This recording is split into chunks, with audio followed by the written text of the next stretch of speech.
up, everybody? Axe Wizard here, back with some more Cairn 2nd edition characters and exploring backgrounds and stuff. Today we're looking at the Beast Handler. You alone can walk among the creatures of the wild, fearless and in control.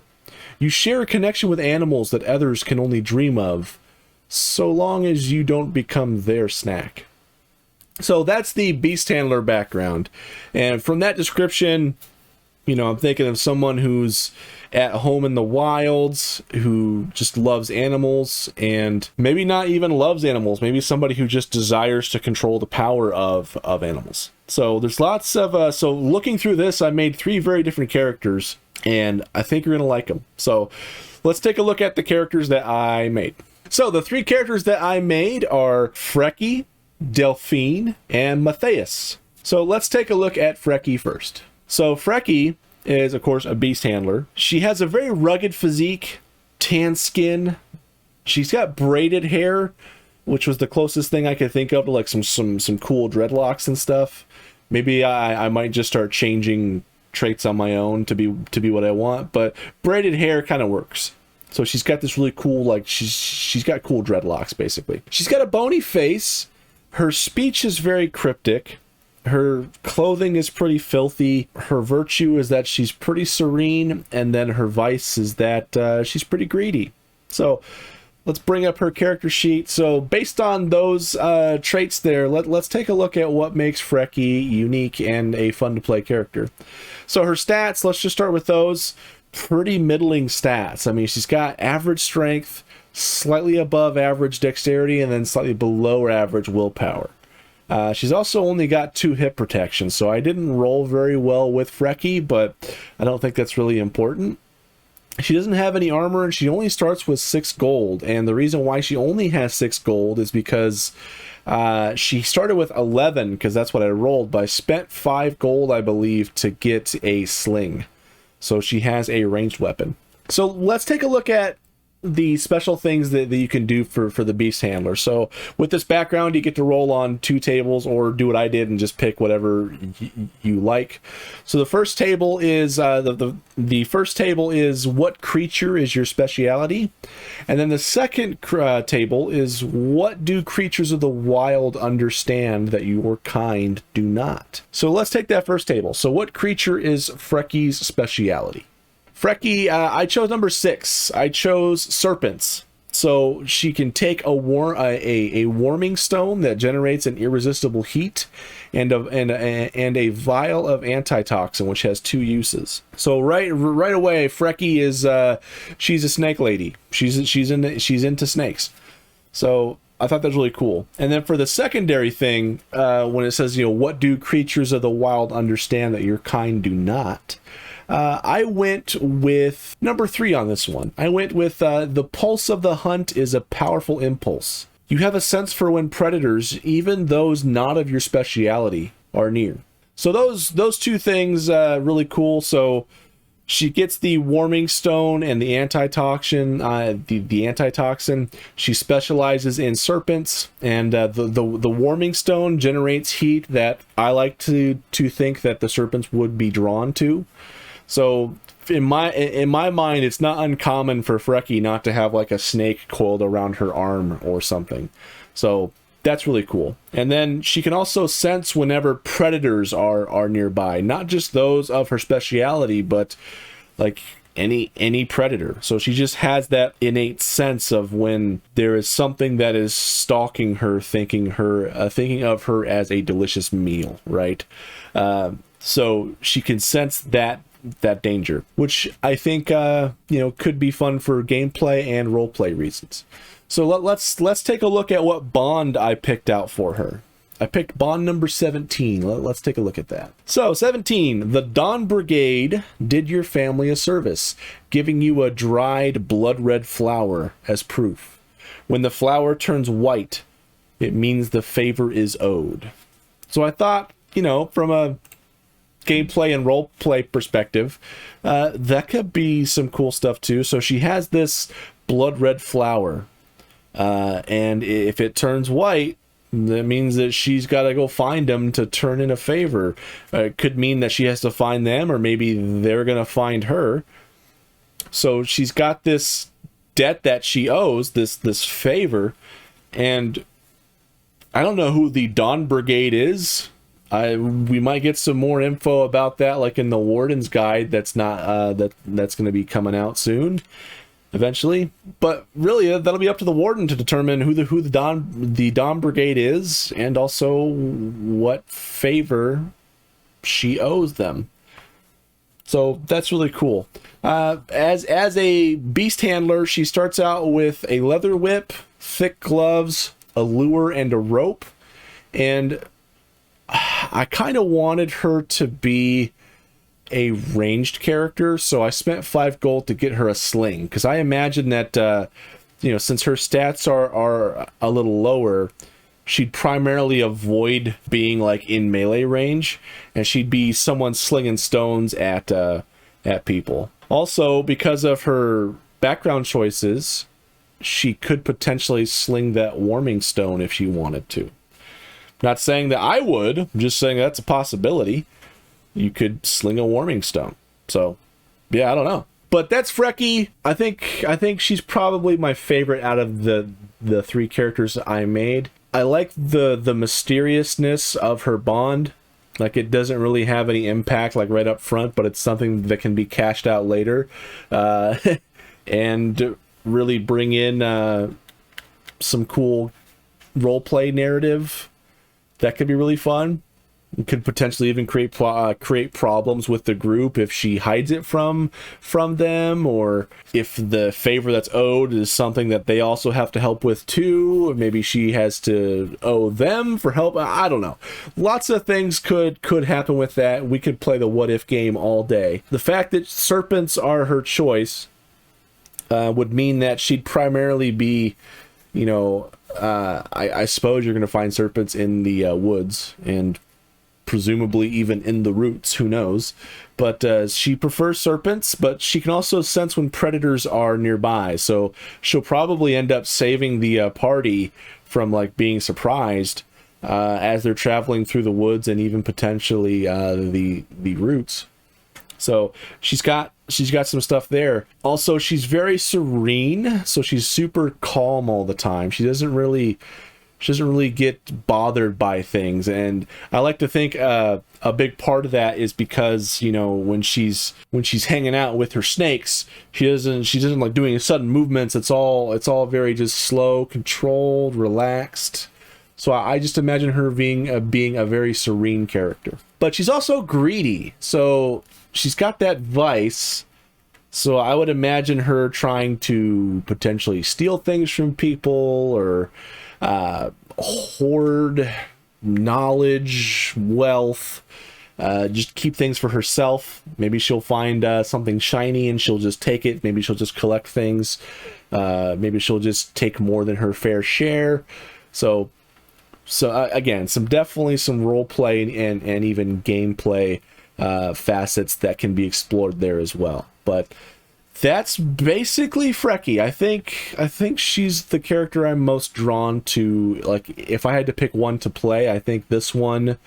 I think Frey would be who I would play. But that's not to detract from the other 2 characters. Let's go explore them. So the next character that I made is Delphine. My inspiration for this character is I wanted to make a cat lady.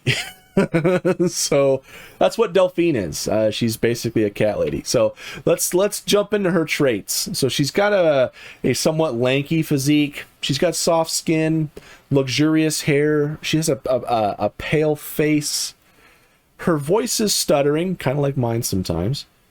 And she's wearing antique clothing, like very old-fashioned clothing. Not saying it has to be really extravagant or elegant antique clothing, but she's got some really old clothing that it's kind of odd. Her virtue is that she's very humble, and then her vice is that she's very bitter.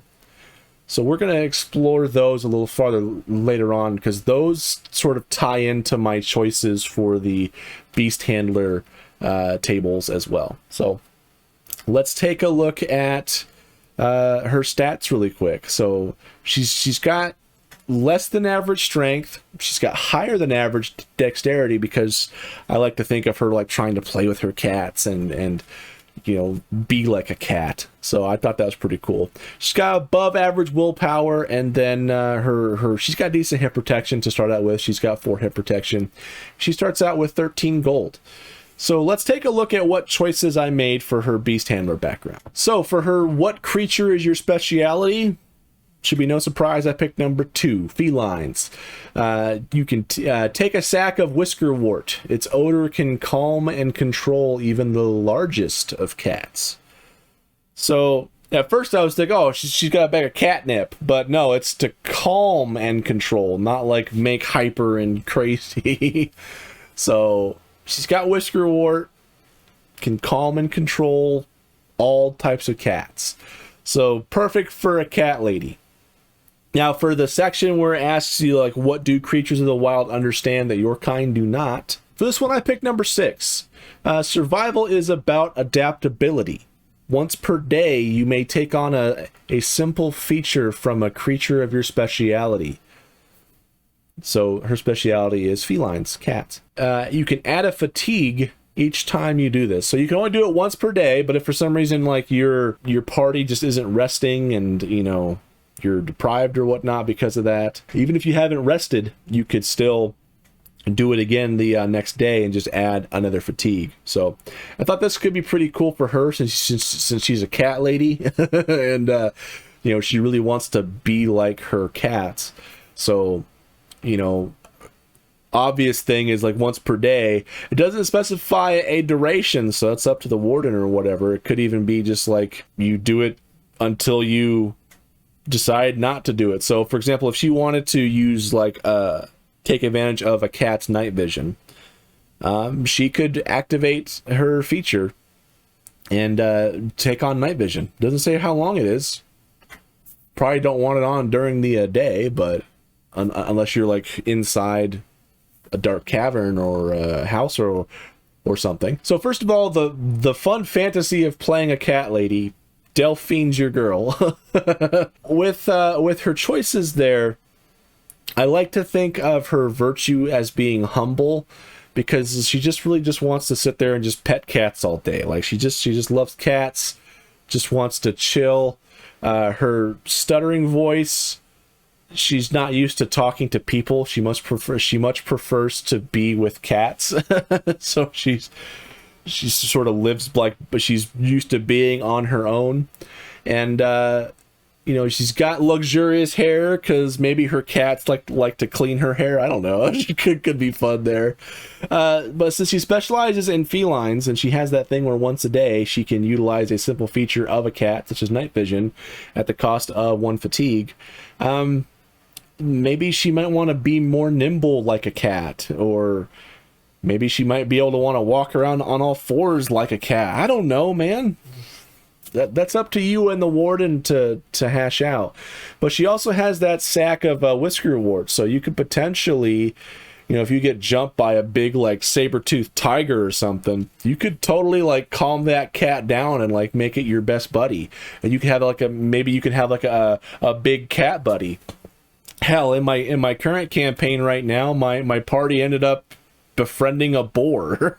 So I see no reason why a beast handler cat lady couldn't make friends with a giant cat. So that could potentially be really awesome. You could have a big cat buddy potentially. So let's talk about what bond I chose for her. So you can see I chose bond 20. So let's take a look at that. One of your ancestors wronged a moss witch who cursed their bloodline. Your visage causes mirrors to shatter.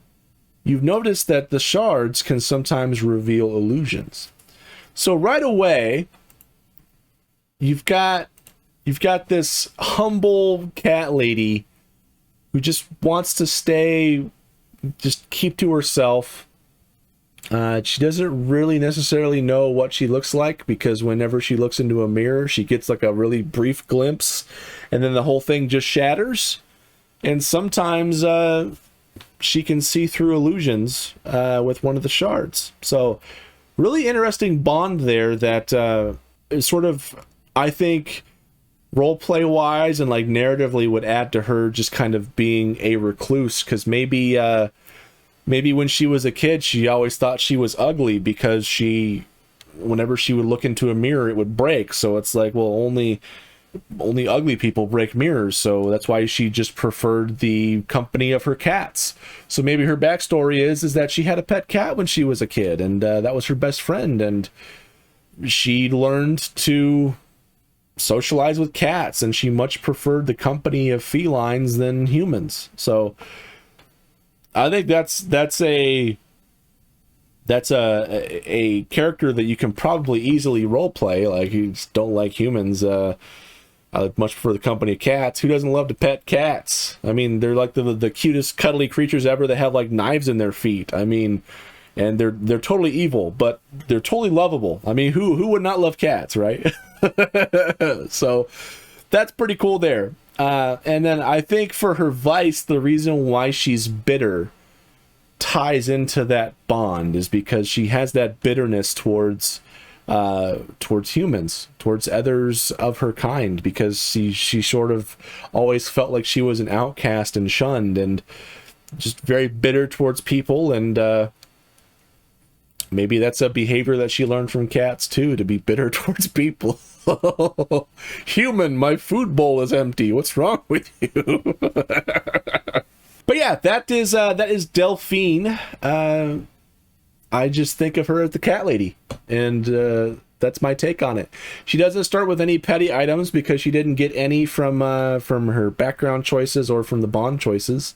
So she's currently doesn't have any petty items. She's got 0 armor, but she's got, again, middling stats, average stats, slightly higher dexterity, and she starts out with a little bit more gold than most people do. But yeah, that's Delphine. Now we'll talk about the last character I made, Mathus, and I'll bring a picture of him over here. Let me just run through his traits. So he's got a flabby physique, he's got rosy skin, and this option wasn't in the hair. I decided to give him receding hair, so his hairline's quickly going away. He's got a sunken face, a squeaky voice. He wears elegant clothing. His virtue is that he's very cautious, and his vice is... So I'm going to go into more detail about his traits when we look at his beast handler background choices. So let's take a look at what we picked for him. So what creature is Mathus's speciality? I decided to go with number 5, rodents. Take a windpipe that emits a high-pitched sound that only rodents can hear. So long as you play, they will follow, even to their deaths. So right away, I'm thinking like Pied Piper, right? You can have like a bunch of rats and stuff following you, but it's not just rats, it's rodents. Squirrels, chipmunks, I think like gerbils, groundhogs, I think all those are technically rodents, right? Like, I don't know, capybara, I don't know if that's a rodent. Maybe you can have a giant capybara following you. You had no idea. But as long as you're playing this windpipe that only they can hear, they will follow, even to their deaths. So it'd be interesting to see from a roleplay perspective how a player would approach that, and how a warden would rule things. To, do they try to befriend these rodents? Do they try to enforce command over them against their will and just make them follow? I don't know. There's definitely some things to be explored there. So for the other table, what do creatures of the wild understand that your kind do not? Number 5 on here. So nature's symphony can be heard if you attune to its rhythm. When surrounded by creatures of your speciality, they can alert you to approaching danger before it arrives. So kind of like Flecky was able to be able to sense when predators are nearby. As long as Mathus has rodents nearby and they sense danger regardless of what it is, he can also sense that too. So it would be in Mathus's best interest to always have like some rodents nearby. So this could be really cool, because if you somehow were able to befriend some rodents, Maybe you can have them, like, you know, keeping an eye out for your camp at night, and maybe since you're greedy, if it's your turn to stand and watch, you might just decide to sleep and let your rodents handle it, because you'll wake up if they sense danger. I don't know. Lots of interesting role play and gameplay possibilities there. So let's take a look at his character sheet. So for his stats, he's got higher than average strength. His dexterity is below average.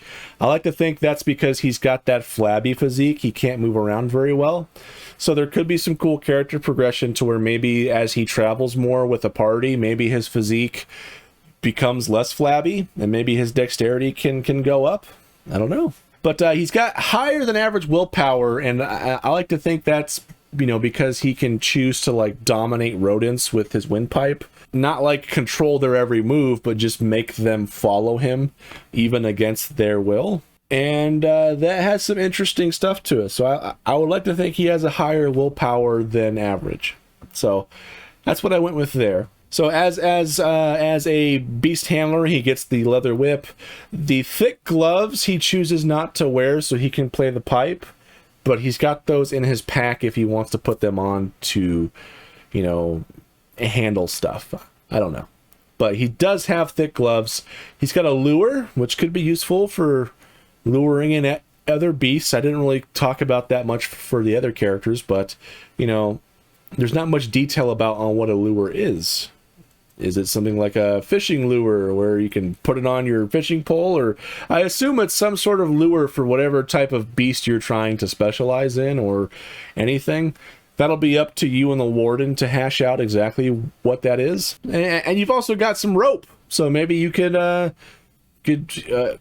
lay traps and snares and, you know, try to tie up animals. Like my party could have used a rope when they tried to tame their boar friend. They end up using a chain from a bone keeper, which we're going to get into in another video. Let's talk about his bond, because this I think it also ties into his character as well. So the bond I picked for him was number 2. Let's take a look at that. A distant cousin left you a small inheritance. Take 20 gold pieces and an ornate compass that always points towards something deep in the woods. So from this character's perspective, starting out with more gold is awesome. So you'll see he starts with 34 gold, which is a lot more than all the other characters. I rolled 14 for his starting gold, which is pretty good for 3d6. I think the max you can get is 18 gold there. So he's already at the upper end of starting gold. And then plus he gets an extra 20 gold just from a distant cousin. That's pretty dope. So he's got that. So I think from his greedy vice, he likes that he's got like more money. And then he's got this ornate compass that always points to somewhere deep in the woods. Now we don't know to who or what or where it's pointing to. It just says always points to somewhere deep in the woods. So what is Mathus going to do with this compass? Since he's greedy, is he just going to try to maybe sell it for money, or does he just think it's going to be some sort of treasure hoard? Does he want to keep the knowledge to himself? Is he going to share it with the party? Is he going to try to maybe use his higher willpower stat to try to manipulate his party into following this compass? Who knows? Mathus is a really fun character that could be used for somebody who maybe doesn't want to be a good character. You know, I think most of the characters I've made for the background so far, they've all been, you know, they all have their motivations, but I think for the most part they would be fairly good characters. But I think Mathus could potentially even be an evil character if you wanted him to be. At best, he's just a greedy little bastard. At worst, he's a greedy evil bastard. So, I mean, I think Mathus could be a really interesting character, again, both from gameplay and roleplay perspectives. So since you've got that 34 gold to start with, if you wanted to, you could go get a really awesome weapon or some armor. And you could really be strong in combat or stronger in combat right away if that's your goal. So yeah, but that's Mathus. So there you go. There's my my take on the Beast Handler background. I made 3 different characters, and I think they're all pretty different. I think I already said Flecky was my favorite. I think the fantasy of playing Flecky is like what I would go for a Beast Handler. But I don't know, like being able to be morally gray with Mathus and you know, greedy and have a bunch of money to start out with could be cool. But also like the fantasy of playing a cat lady who just doesn't like humans could be really fun. So Delphine might be a really good pick. But what are your thoughts on these characters? Did I get anything wrong? Do you have any ideas for how I can improve them? Let me know your thoughts in the comments. And next I'll be covering the Bonekeeper background. So yeah. Anyway, thank you so much for watching. I appreciate it, and I'll see you in whatever video I make next.